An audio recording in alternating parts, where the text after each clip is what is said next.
नमस्कार दोस्तों, स्वागत है आपका इंडियन नॉलेज शो में। तो दोस्तों आज हम बात करने वाले हैं राफेल और एमएमआरसी टेंडर के बारे में। तो सबसे पहले बात करते हैं हम एमएमआरसी टेंडर के बारे में। और अभी जैसी कंडीशन चल रही है, इस समय एमएमआरसी टेंडर को आगे बढ़ाने से भारत को न के बराबर फायदा होने वाला है। और इस टेंडर को फाइनल होने में कितना वक्त लगने वाला है उसका भी कोई प्रिडिक्शन नहीं किया जा सकता। और अगर मान ले इसे 2 से 3 सालों में फाइनल कर भी लिया जाए, फिर भी इसमें कौन कौन से फाइटर जेट आएंगे वो सब सिलेक्ट करते करते इनको डिलीवर करने में 6-7 सालों का वक्त लग जाएगा। और तब तक तो चीन का बाप हमारा एमका भी तैयार हो जाएगा। लेकिन हम एमएमआरसी टेंडर को लेकर 6-7 सालों का वेट नहीं कर सकते और हमें एमएमआरसी टेंडर को भूलकर एडिशनल राफेल पर फोकस करना चाहिए, क्योंकि एमएमआरसी टेंडर में भी फाइटर जेट सिलेक्ट करने पड़ते हैं और इनमें राफेल के सिलेक्ट होने के चांस सबसे ज्यादा है। और हमारे यहाँ राफेल के लिए जो भी जरूरी इंफ्रास्ट्रक्चर है वो मौजूद है, जिससे राफेल की डिलीवरी जल्द से जल्द शुरू की जा सकेगी। और अब यहाँ पर फ्रांस की तरफ से भारत को पिछले साल 36 और राफेल को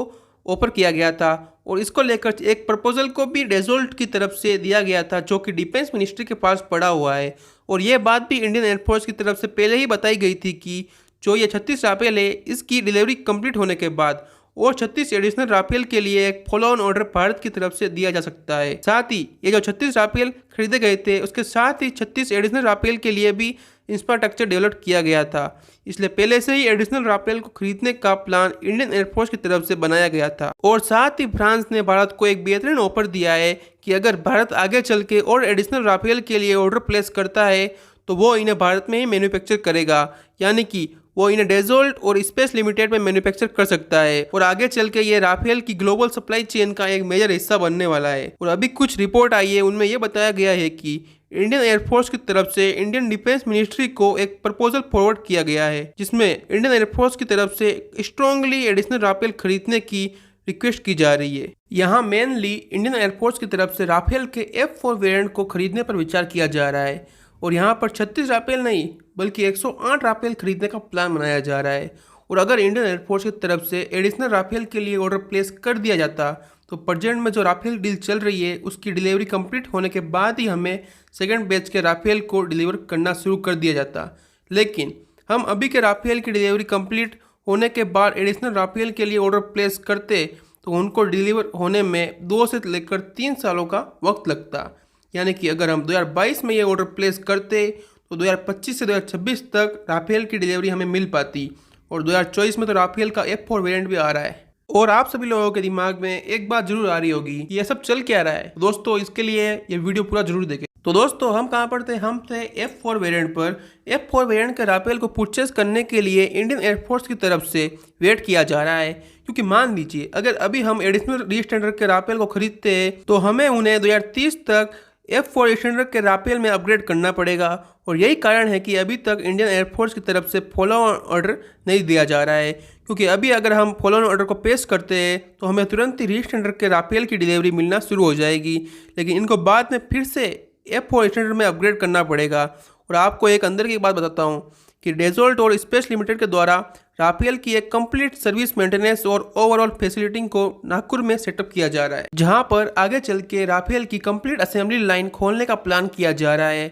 और आगे चल के भारत के द्वारा जो भी ऑर्डर प्लेस किया जाएगा उसे फ्रांस की तरफ से यहीं पर बनाने का प्लान बनाया जा रहा है। और अभी अगर हम एमएमआरसी टेंडर के बारे में बात करें तो इंडियन एयरफोर्स इसे पूरी तरह भूलने वाला है, क्योंकि अभी बजट की भी प्रॉब्लम है और इसमें फाइटर जेट को सिलेक्ट करके इंडियन एयरफोर्स में शामिल करने में बहुत टाइम लगने वाला है। और मान ले अगर इनको 2 से 3 साल में फाइनल कर भी लिया गया तो फिर भी 2026 से 2027 तक ही इनकी डिलीवरी मिल पाएगी। और साथ ही 114 फाइटर जेट पूरे के पूरे डिलीवर करने में 3 से 4 सालों का और समय लग सकता है, क्योंकि इन्हें लोकली मैन्युफैक्चर किया जाएगा।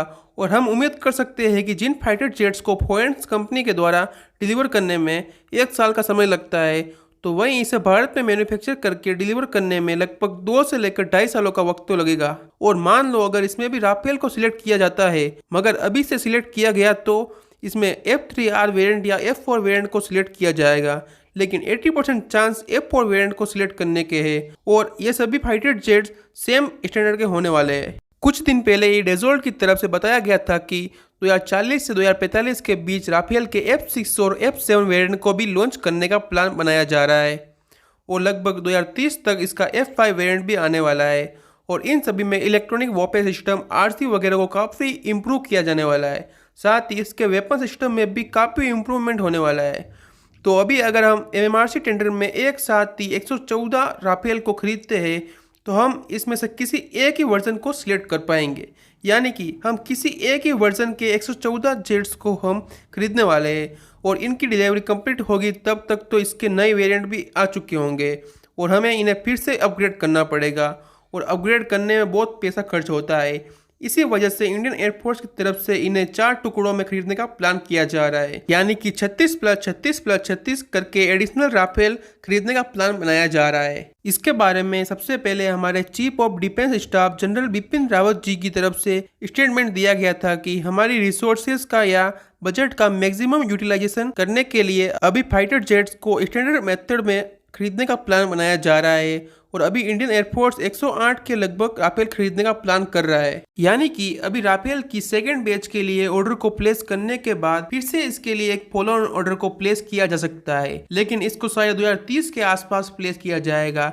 इसमें शायद राफेल की 5 स्टैंडर्ड को ही खरीदने का एम रखा गया होगा, क्योंकि इसमें हमें एक फायदा यह मिलने वाला है कि हम यहाँ पर जिन राफेल्स को खरीदने वाले हैं वो पहले वाले वर्जन्स के मुकाबले काफ़ी बेहतर होंगे, यानी कि 2016 में जिन राफेल्स को खरीदा गया था और अभी जो सेकंड बैच में जो राफेल को खरीदा जाने वाला है वो उसके मुकाबले बेहतर होने वाले हैं और तीसरी बैच में जिन राफेल्स को खरीदा जाने का प्लान किया जा रहा है वो प्रेजेंट्स के राफेल से बेहतर होने वाले हैं। तो हमको एक बार में आगे चलकर इनको अपग्रेड करने की जरूरत नहीं पड़ेगी और हम 2030 के बाद पहले बैच में खरीदे गए राफेल को सीधे तौर पर F5 स्टैंडर्ड में अपग्रेड करना चालू कर सकते हैं।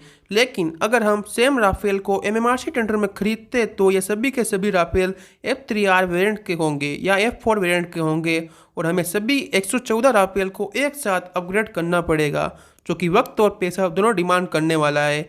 और अभी इंडियन एयरफोर्स 108 राफेल को खरीदने वाली है और आपको क्या लगता है 114 राफेल एक साथ खरीदने चाहिए या नहीं? आपकी राय नीचे कमेंट में जरूर बताएं और हमारे चैनल इंडियन नॉलेज शो को लाइक एंड सब्सक्राइब जरूर करें। Thank you. और इंडियन नॉलेज शो को सब्सक्राइब कीजिए, लाइक कीजिए और शेयर कीजिए और कमेंट कीजिए।